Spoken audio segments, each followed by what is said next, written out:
지구는 미래 세대에서 빌려온 것이다 이런 얘기가 있습니다. 지구는 하나뿐이고 미래 세대를 위해서 우리가 할 수 있는 것은 당장 해야 할 텐데요. 그중 하나가 미세먼지를 줄이는 것입니다. 오늘 함께 고민해 보겠습니다. 원광대학교 소방행정학과 조성 교수 나와 있습니다. 어서 오십시오. 안녕하세요. 네. 저도 언제부턴가 이제 출근하기 전에 스마트폰 앱을 통해서 미세먼지 상황을 좀 확인하곤 하는데 이 창밖을 보게 되면 날은 좋은데 화창하지 않을 때가 있더라고요. 우리나라의 미세먼지 상황은 어떻습니까? 네, 우리나라의 경우에 OECD 국가들 가운데 미세먼지 농도가 좀 안 좋은 편으로 네. 알려져 있습니다.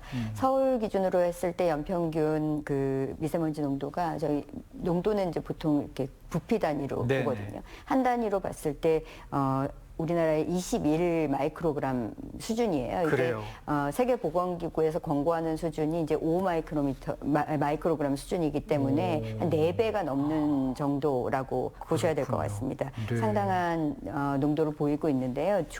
이로 인해서 이 조기 사망자 수가 우리나라의 경우에 연간 한 17,000명 정도 발생한다라고 연구 결과들이 보고가 되고 있습니다. 장기적인 그 건강 영향들이 상당하다라고 볼 수가 있고요. 이런 것들은 실제로 미세먼지로 인한 가시거리가 일단 좋지 않아지잖아요. 네. 이런 것들도 영향이 있고 또한 이런 호흡기 질환 같은 그 조기 사망 원인들도 연관이 되는 만큼 좀 관심이 많이 필요하다라고 보겠습니다. 네.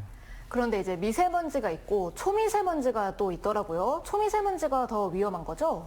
보통은 이제 그 입자 크기를 가지고 미세먼지다, 이제 초미세먼지다라고 구분을 하시게 되는데 네. 보통 우리가 미세먼지라고 부르는 것은 그 직경이 먼지 직경이 10 마이크로미터 이하인 것을 말합니다. 초미세먼지는 2.5 마이크로미터 이하의 극초소 입자이기 때문에 말씀하신 대로 이제 영향이 더 커질 수밖에는 없는데요. 네. 그것은 이제 입자가 워낙 작아지기 때문에 코나 기관지에서 우리가 한번 이제 먼지를 거르게 되는데 그런 과정 없이 이제 폐나 이렇게 깊숙이 침투를 하게 되는 것입니다. 그래서 입자가 작을수록 아무래도 체내에 체류하는 시간도 길어지게 되고 심혈관계 질환이라든지 이런 건강 영향들이 더 커지게 될 수밖에 없습니다. 세계보건기구에서도 초미세먼지는 1군 발암물질로 지정을 해서 관리를 하고 있습니다. 네, 정말 걱정이 됩니다. 미세먼지가 심할 때마다 마스크를 꼭 착용하곤 하는데, 근데 이제 궁금한 게 미세먼지와 초미세먼지 이렇게 발생을 하게 되는데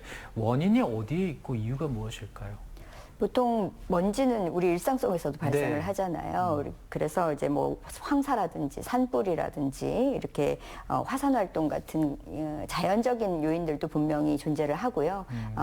인위적인 것들, 그러니까 인간의 활동 속에서 산업시설이라든지 발전소나 차량의 배기가스 같은 인위적인 유출에 의한 것들도 상당 부분 차지를 합니다. 보통 우리가 발전이나 운송이나 이렇게 난방하는 경우에 이제 화석연료를 사용하게 되는데요. 네. 화석연료가 사용될 때 이런 그 연소 과정에서 질소산화물이라든가 황산화물이라든가 이런 2차로 생성되는 그 화학물질들이 미세먼지로 이렇게 변환되게 됩니다. 대표적으로 우리나라에서는 수송 부문이라고 하는 이제 교통수단이라든지 건설기계에서 발생되는 원인이 한 29% 정도 그래요. 있고요. 네. 그 산업 부문 보통 이제 제철이나 화학 같은 그 산업 부문에서 발생하는 것들이 한 25% 정도 있습니다. 그 외에도 발전소라든지 난방에 사용되는 그 석탄 연료들, LNG 연료들에 의한 것들이 한 20% 정도. 나머지는 이렇게 농업이라든지 폐기물 소각 과정에서 발생하기도 합니다. 그래서 모두 합쳐 본다면 인위적인 원인들이 한 70% 정도 차지하는 것으로 보시면 맞을 것 같습니다. 네. 그런데 이게 이제 중국에서 오는 거다 이런 말도 있잖아요. 실제로 진짜 이 중국의 미세먼지가 우리나라에 좀 영향을 많이 끼치나요? 연평균으로 본다면 한 30에서 50% 정도는 그 해외 영향권으로 보고 있습니다.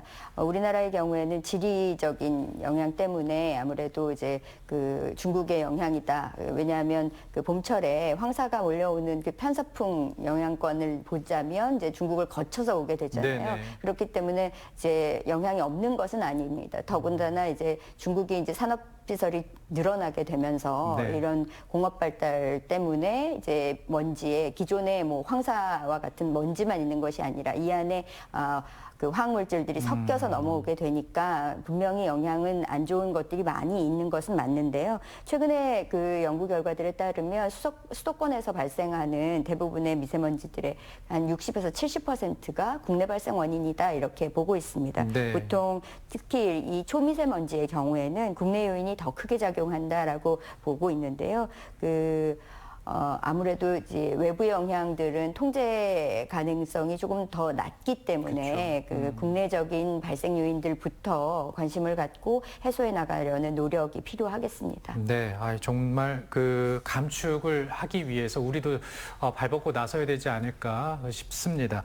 근데 앞서 잠깐 언급을 해주셨는데 미세먼지가 건강에 미치는 영향입니다. 그 호흡기 말고도 또 영향을 미치는 부분들이 있다면서요. 네, 직접적으로는 이렇게 이제 천식이라든지 말씀하신 것처럼 기관지염 뭐 이렇게 호흡기 영향이 가장 먼저 떠오르실 건데요. 고혈압이나 심근경색, 뇌졸중 같은 심혈관계 질환에도 영향을 미칩니다. 네. 말씀드렸듯이 이제 폐포 깊숙이 들어가게 되는 영향들이겠죠. 그 외에도 일조량이 줄어들게 되고 그러다 보면 실내 활동을 권장을 하게 되잖아요. 네. 그 영향으로 인해서 인지 저하라든가 치매라든가 우울증 이런 정신질환들에 대한 염려들도 건강 영향이 커지고 있고요. 그리고 최근에는 태아의 발달 지연이라든가 그 저체중 출산들과 같은 영향들도 말씀들을 많이 해주고 계십니다. 특히 이렇게 노약자라든지 어린이, 임산부 같은 민감군에 있어서는 다방면의 건강 영향이 있다라고 보시는 것이 맞겠습니다. 네.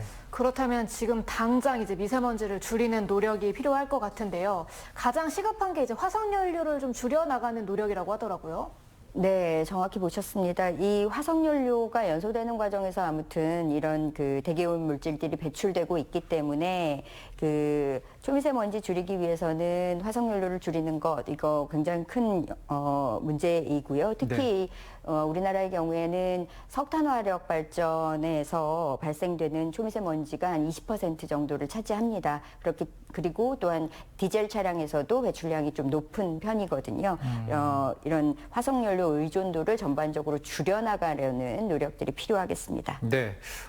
그렇다면 이제 우리나라가 화석연료에 의존하는 비율이 어느 정도인지 궁금하고 여기에서 배출되는 미세먼지도 있을 텐데 연구된 결과가 있다면서요? 네.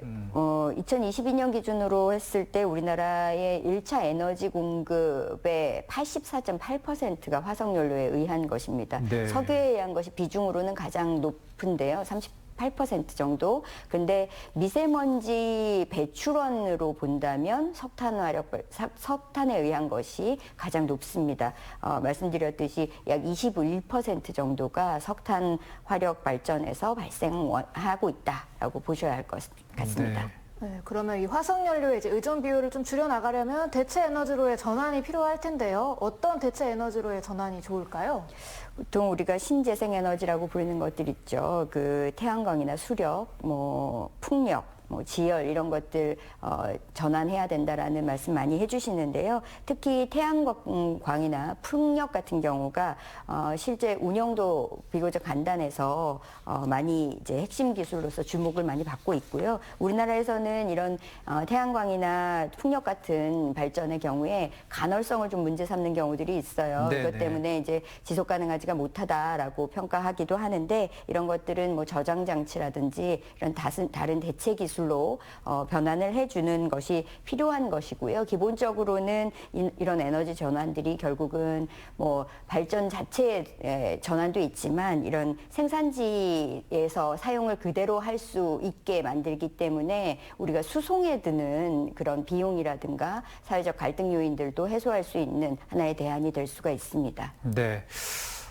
시간이 다 됐습니다. 지금 보니까 얘기를 좀 더 나눠야 되는데 오늘은 여기서 정리를 해야 되지 싶습니다. 지속 가능한 지구를 위해서 에너지 전환에 대한 관심을 우리가 꾸준하게 가져야 될 때가 아닌가 싶네요. 오늘 조성 교수와 함께 얘기 나눴습니다. 고맙습니다. 감사합니다. 민경 씨 오늘 고맙습니다. 오늘부터 일요일까지 4일간 청주 국가유산 야행이 펼쳐지게 됩니다. 청주 원도심 속의 국가유산을 야경으로 즐겨볼 수 있는 프로그램인데요. 1500년 역사의 청주 속 국가유산과 함께 야경을 만끽해 보시면 좋겠습니다. 저는 다음 주에 또 생방송으로 찾아오겠습니다. 오늘 함께해 주신 여러분 고맙습니다.